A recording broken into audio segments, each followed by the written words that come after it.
Assalamualaikum warahmatullahi wabarakatuh. Perkenalkan, saya Ifratul Khairia, NBI 141-19087. Dan teman saya, Nabila Azharul Jana, NBI 141-19090.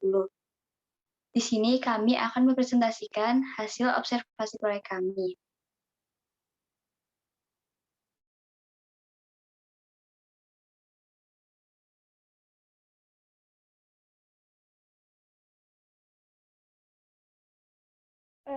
Kami di sini mengobservasi proyek perbaikan jalan dan pembuatan selokan.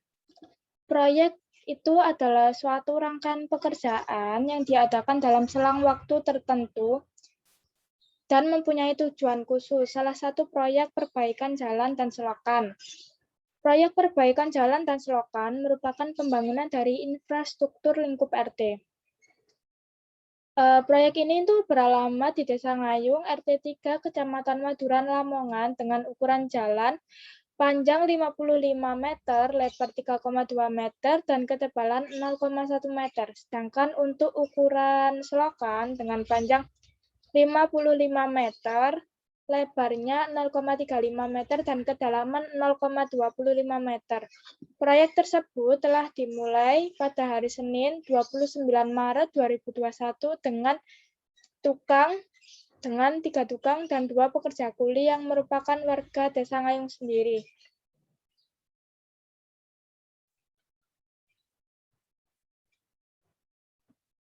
Berikut adalah dokumentasi proyek.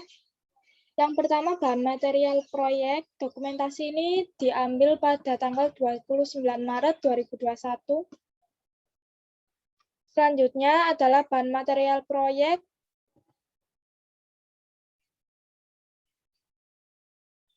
Selanjutnya adalah proses pengecoran, diambil pada tanggal 8 April 2021. Yang selanjutnya adalah proses pembuatan selokannya, diambil pada tanggal 8 April 2021. Lalu hasil setengah jadi pembuatan selokannya diambil pada tanggal 7 Juni 2021. Nah, berikut adalah desain proyek 2 dimensi. Dengan lebar selokan dan jalannya 55 meter, lalu kedalaman selokannya 0,25 meter, lebar selokannya 0,35 meter, dan lebar jalannya 2,5 meter. Dengan ketebalan aspalnya atau jalannya atau pengecorannya setebal 10 cm atau 0,01 meter. Nah, di sini merupakan contoh desain 3D. Ini yang berlubang itu selokannya dengan ketebalan jalan aspalnya setebal 10 cm. Urutan kegiatan proyeknya, yang pertama, persiapan sub kegiatannya pembelian material, pengukuran jalan, penggalian selokan, dan pembuatan bagesting jalan dan selokan. Yang kedua adalah proses pengecoran jalan. Subkegiatannya adalah pencampuran bahan material, pengecoran jalan, dan perataan cor. Yang ketiga adalah proses pengecoran penutup selokan. Kegiatannya pencampuran bahan material, pengecoran penutup selokan, dan perataan cor. Yang keempat adalah proses pembuatan selokan, subkegiatannya pemasangan batu bata, dan pemasangan penutup selokan. Yang kelima adalah finishing. Subkegiatannya adalah perapian sisi jalan. Berikut adalah WBS atau Work Breakdown Struktur Perbaikan Jalan dan Selokan. Sama seperti urutan kegiatan, yang pertama adalah persiapan, subkegiatannya pembelian material, pengukuran jalan, penggalian got, dan membuat bagesting jalan dan selokan. Yang kedua adalah proses pengecoran jalan. Subkegiatan yang pertama yaitu pencampuran bahan material, pengecoran jalan, lalu perataan cor. Kegiatan ketiga adalah proses pengecoran penutup selokan. Yang pertama adalah pencampuran bahan material, yang kedua pengecoran penutup selokan dan perataan cor. Yang keempat, proses pembuatan gotnya. Kegiatan pertama yaitu pemasangan batu bata dengan mortar, yang kedua adalah pemasangan penutup selokan. Yang kelima adalah kegiatan finishing. Subkegiatannya adalah perapian sisi jalan. Saya akan perjelas mengapa dibuat penutup selokan dulu pada selokannya, karena pengecoran penutup selokan itu dibarengi dengan kegiatan pengecoran jalan pada tanggal 7. Mortar dari pengecoran jalan dan penutup itu jadi satu. Selanjutnya adalah OBS atau Organization Breakdown Structure yang dimandori oleh ketua RT-nya sendiri. Tukang satu itu bertugas sebagai pembelian material, pengukuran jalan, membuat bagesting jalan dan selokan, perataan cor, pemasangan batu bata dengan mortar, dan pemasangan cor penutup selokan. Tukang dua bertugas pengukuran jalan, pembuatan bagesting jalan dan selokan, perataan cor, pemasangan batu bata, dan pemasangan cor. Yang tukang tiga, tugasnya membuat bagesting jalan dan selokan. Yang kedua, pemasangan batu bata dengan mortar, lalu pemasangan cor penutup selokan, dan perapian sisi jalan. Kuli bangunan 1, tugasnya penggalian got dan pencampuran bahan material. Lalu kuli bangunan 2, penggalian selokan, pencampuran bahan material, dan perapian sisi jalan.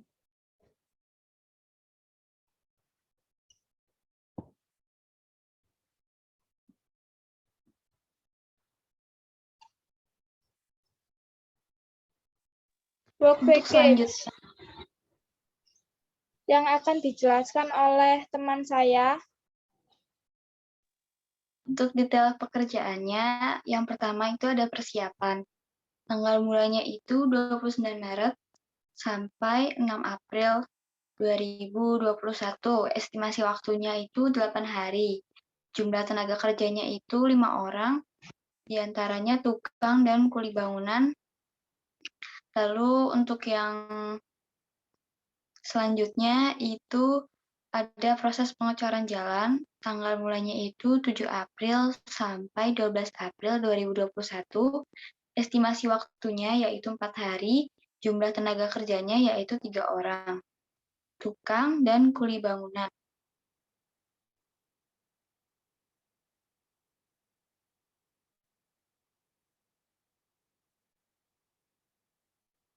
Untuk selanjutnya ada proses pengecoran penutup selokan, tanggal mulainya itu 7 April sampai 8 April 2021. Estimasi waktunya 2 hari, jumlah tenaga kerjanya itu ada 2 orang, tukang dan kuli bangunan 2 dan tukang 3. Untuk proses pembuatan selokan, tanggal mulainya itu 13 April 2021 sampai 8 Juni 2021, estimasi waktunya 38 hari, jumlah tenaga kerjanya itu ada 3 orang, tukang 1, tukang 2, dan tukang 3. Untuk pemasangan batu bata dengan mortar, itu 13 April sampai 26 Mei sampai 26 April 2021 sampai 26 Mei 2021. Estimasi waktunya itu 29 hari. Jumlah tenaga kerjanya 3 orang, tukang 1, tukang 2, dan tukang 3. Yang terakhir itu ada finishing, perapian sisi jalan, dimulainya 9 Juni 2021, tanggal selesainya 16 Juni 2021, estimasi waktunya itu 6 hari, jumlah tenaga kerjanya 5 orang, tukang 1, 3 orang, tukang 1, tukang 2, dan kuli bangunan 1. Untuk rencana anggaran biaya atau RAB-nya, itu ada kegiatan persiapan, diantaranya penggalian selokan dan membuat bagesting jalan dan selokan. Keterangan sumber dayanya itu ada kuli bangunan dan tukang. Untuk biaya satuannya, kuli bangunan itu gajinya Rp100.000 per hari. Di situ jumlah waktunya itu 4 hari, maka jumlah biayanya 800.000. Sedangkan untuk tukang sendiri itu ada 3 orang. Biayanya per hari itu Rp150.000 dan jumlah waktunya 1 hari, sehingga jumlah biayanya Rp450.000 dengan total Rp1.250.000. Lalu untuk kegiatan yang kedua itu ada proses pengecoran. Keterangan sumber dayanya itu ada pasir, batu kerikil, semen, batu bata putih, tukang, dan kuli bangunan. Di situ pasirnya membutuhkan 10 pick up. Satu pick up-nya itu Rp420.000, jadi jumlah biayanya itu Rp4.200.000. Untuk batu kerikil sendiri, itu satuannya pick up. Per pick up itu harganya Rp415.000. Jadi jumlah biayanya itu ada Rp3.320.000. Sedangkan untuk semen sendiri itu dia membutuhkan 120 sak. Nah, satu saknya sendiri itu harganya Rp55.000. Jadi jumlah biayanya itu Rp6.600.000. Sedangkan untuk bata putih itu ada 160 buah. Per buahnya itu harganya Rp3.200, sehingga jumlah biayanya Rp512.000. Sedangkan tukang dan kuli bangunan sudah dijelaskan tadi, jadi semua total biayanya ada Rp16.032.000. Untuk kegiatan ketiga yaitu ada proses pengecoran penutup selokan. Di situ ada pasir, semen, tukang, dan kuli bangunan. Untuk pasirnya sendiri dia membutuhkan satu pick up yaitu Rp420.000. Sedangkan untuk semennya itu membutuhkan 5 sak, yang satunya itu Rp55.000, jumlah biayanya Rp275.000 dengan total Rp1.195.000. Untuk kegiatan keempat ada proses pembuatan selokan. Di situ sumber dayanya ada pasir, semen, batu bata, dan tukang. Untuk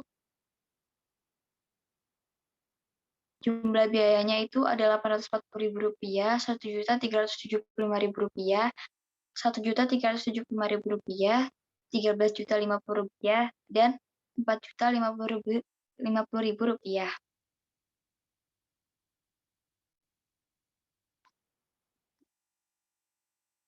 Untuk kegiatan kelima itu ada finishing. Perapian sisi jalan itu membutuhkan tukang, kuli bangunan, dan semen. Untuk tukangnya sendiri itu ada 1 orang, kuli bangunannya itu ada 2 orang, serta semen yang dibutuhkan itu ada 1 sak, sehingga totalnya Rp705.000. Sehingga total dari semua kegiatan kira-kira sebesar Rp39.872.000.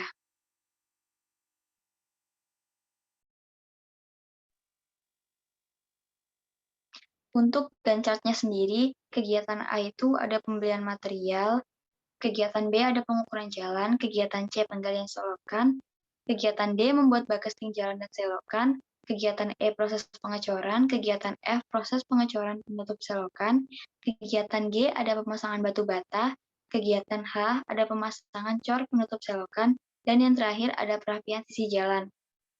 Jadi pembelian material itu di situ ada 29 Maret 2021, sedangkan untuk pengukuran jalan 30 Maret 2021, untuk penggalian selokan ada 30 Maret sampai 2 Maret sampai 2 April 2021, begitu seterusnya. Sampai 11 Juni 2021.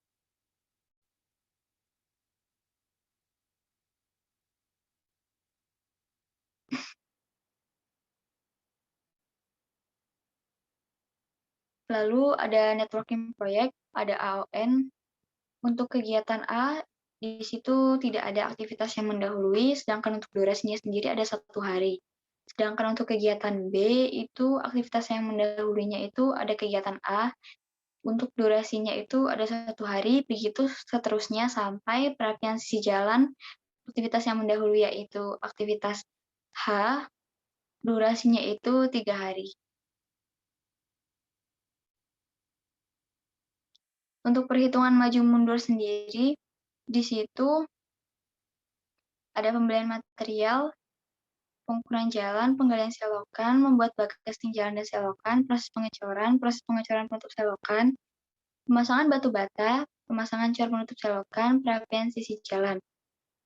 Jadi di situ itu ada ES-nya untuk kegiatan A 0, seleknya 0, LS-nya 0, durasinya 1 hari, EF-nya 1, LF-nya 1. Jadi durasi itu diperoleh dari tadi yang Gantt chart dan detail pekerjaan, sedangkan untuk EF-nya sendiri itu diperoleh dari ES tambah durasi.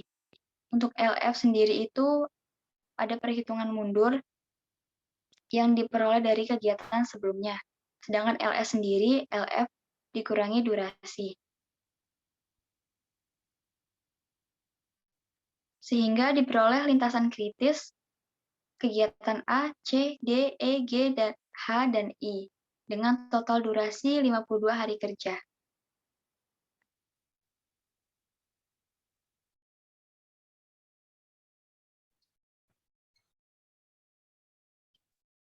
Selanjutnya adalah resource constraint pada tanggal 29 Maret sampai 30 April 2021. Di sini terdapat resource-nya 1, TS-nya early start atau late finish-nya 0 sampai 1, kemudian kegiatan B, resource-nya 2, ES-nya 1 sampai tanggal 5 April. Lalu kegiatan C, early start 1 sampai dengan 5. Lalu kegiatan D, resource-nya 3. Begitu juga seterusnya. Nah, dijumlahkan di sini jumlah resource yang overload adalah tanggal 12 April 2021.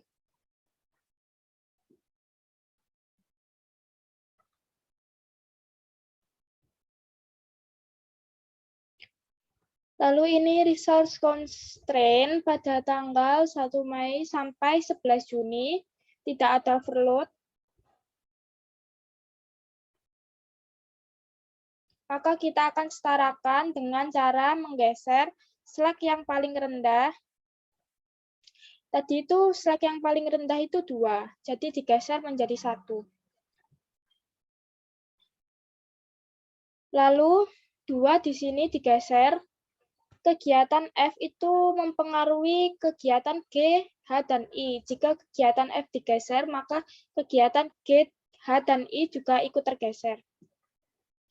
Maka diperoleh resource constraint seperti ini. Sudah tidak ada terjadi overload.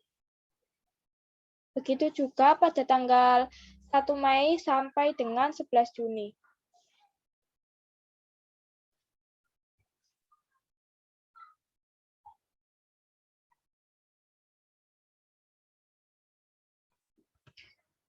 Berikut adalah MS Project-nya.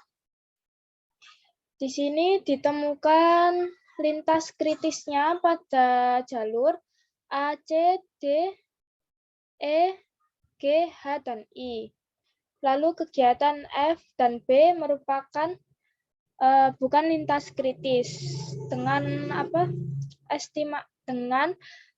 penyelesaian waktu sampai dengan 11 Juni 2021.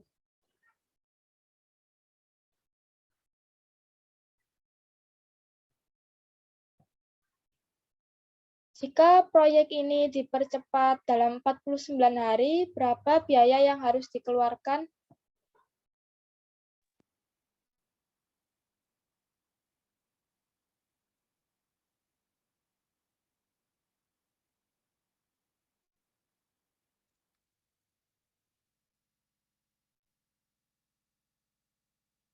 Di sini ada percepatan proyek, ada nama kegiatan, predesesor, A itu waktu optimis, M waktu normal, B waktu pesimis, ada TE itu 4M ditambah A tambah B dibagi 6, ada varians, kebutuhan resource, dan resource tersedia.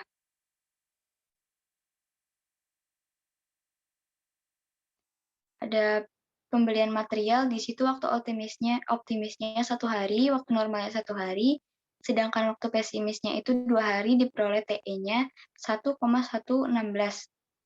Variansnya 0,02 sedangkan kebutuhan resource-nya 1, resource tersedianya 5. Begitu seterusnya sampai perapian sisi jalan, predesesornya I, waktu optimisnya 2 hari, normalnya 3 hari, pesimisnya 4 hari, TE-nya 3, variansnya 0,11, kebutuhan resource-nya 2, dan resource tersedianya 5. Probabilitas penyelesaian proyek menjadi 49 hari. Untuk kegiatan A, durasinya 1, di sini dilihat ada yang jalur kritis, yaitu A, C, D, E, G, H, I. Varians proyeknya sebelumnya. Varians proyeknya itu sigma varians kegiatan jalur kritis. Varian A plus varian C, D, E, G, H, dan I diperoleh 0,94 sekian. Lalu standar deviasi proyeknya itu akar F tadi yang sudah diperoleh, yaitu 0,94, sehingga diperoleh 0,83. Nilai deviasi normal Z-nya sama dengan batas waktu N dikurang waktu penyelesaian yang diharapkan dibagi S. Di situ 49 hari dikurang 52 hari dibagi 0,833. Yang hasilnya 4,8. Z-nya itu diperoleh dari tabel distribusi normal 7,93 dipersenkan menjadi 79,3%. Berikut percepatan proyek crashing. Untuk waktu normalnya itu ada 1 hari, 4 hari, 2 hari, 4 hari, 2 hari, 29 hari, 9 hari, dan 3 hari. Untuk waktu akselerasinya itu seperti berikut ini. Sedangkan biaya normalnya itu diperoleh dari RAB yang sudah dijelaskan tadi. Sedangkan biaya akselerasinya itu diperoleh dari biaya normal dikali 79,3% ditambah biaya normal. 79,3% tadi diperoleh dari diperoleh dari tabel distribusi yang dipersenkan. Lalu selanjutnya ada total biaya akselerasi dan biaya akselerasi per hari. Total waktu akselerasi itu diperoleh dari waktu normal dikurang total waktu akselerasi itu waktu akselerasi, sedangkan untuk total biaya akselerasi itu diperoleh dari biaya akselerasi dikurang biaya normal. Sedangkan biaya akselerasi per hari itu total biaya akselerasi dibagi total waktu akselerasi. Sehingga diperoleh kegiatan C Rp211.467 sampai kegiatan I yaitu Rp279.553. Nah, selanjutnya menentukan biaya yang akan di-crash. Untuk crashing sendiri itu dipilih biaya yang paling rendah dan dipilih berdasarkan biaya yang ada pada jalur kritis. Waktu setelah akselerasi, yaitu aktivitas C. Waktu normalnya itu 4 hari, waktu akselerasinya 3 hari, jadi waktu tercapainya itu menjadi 1 hari. Lama waktu proyek setelah akselerasi, waktu akselerasi aktivitas C itu 3 hari, waktu proyek yang diperkirakan itu ada 52 hari, sedangkan waktu proyek akselerasinya itu ada 49 hari. Biaya tambahan setelah di-crash menjadi 49 hari. Biaya akselerasi per harinya itu ada Rp211.467, sedangkan waktu akselerasinya tadi kan didapat 3 hari ya. Jadi, biaya akselerasi per hari itu dikali waktu akselerasi, jumlahnya itu Rp634.401. Jadi, biaya tambahan setelah dipercepat menjadi 49 hari adalah Rp634.401. Untuk Gancar sendiri, setelah percepatannya itu, kegiatan C itu diubahkan menjadi di-crash menjadi 3 hari, dipotong menjadi 3 hari, jadi 4 dikurang 3 itu menjadi 1 hari. Yang semula itu dari 30 Maret sampai 2 April, sekarang itu jadi 30 Maret sampai 30 Maret juga, 2021 hari. Jadi waktunya itu maju jadi 8 Juni 2021, sedangkan yang sebelumnya tadi perkiraannya 11 Juni 2021. Di sini ada networking proyek AON-nya. Nah, di sini kan kegiatan C, penggalian selokan itu 4, yang semula 4 dikurangi waktu akselerasi yang sudah didapat tadi, 3 menjadi 1 hari. Jadi ada perubahan di AON-nya.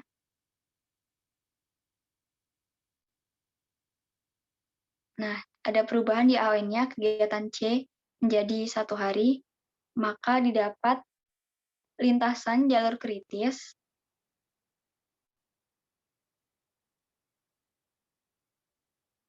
A, B, C, D, E, G, H, dan I. Yang semula itu B itu tidak termasuk jalur kritis, sedangkan untuk percepatan sendiri dia itu sekarang menjadi jalur kritis dengan total durasi 49 hari kerja, yang sebelumnya itu 52 hari kerja.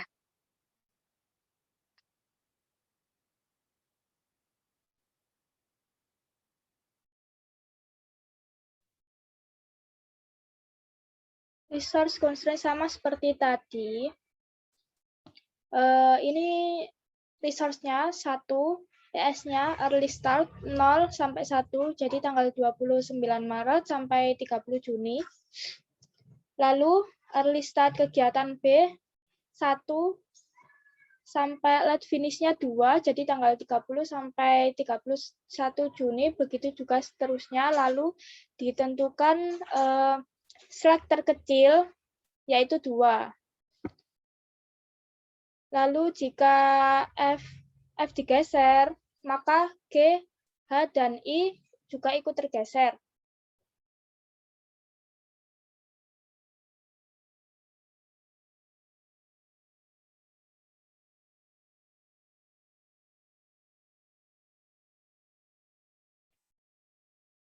Jika semua tergeser, maka total resource-nya menjadi optimal.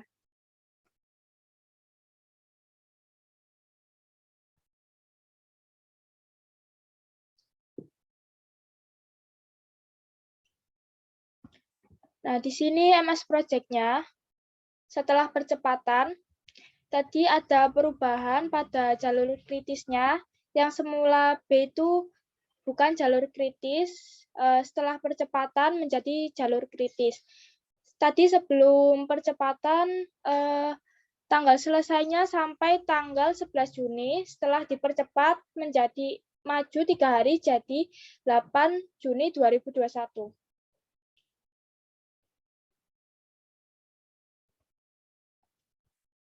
Sekian presentasi dari observasi kami. Apabila ada kesalahan, mohon maaf yang sebesar-besarnya.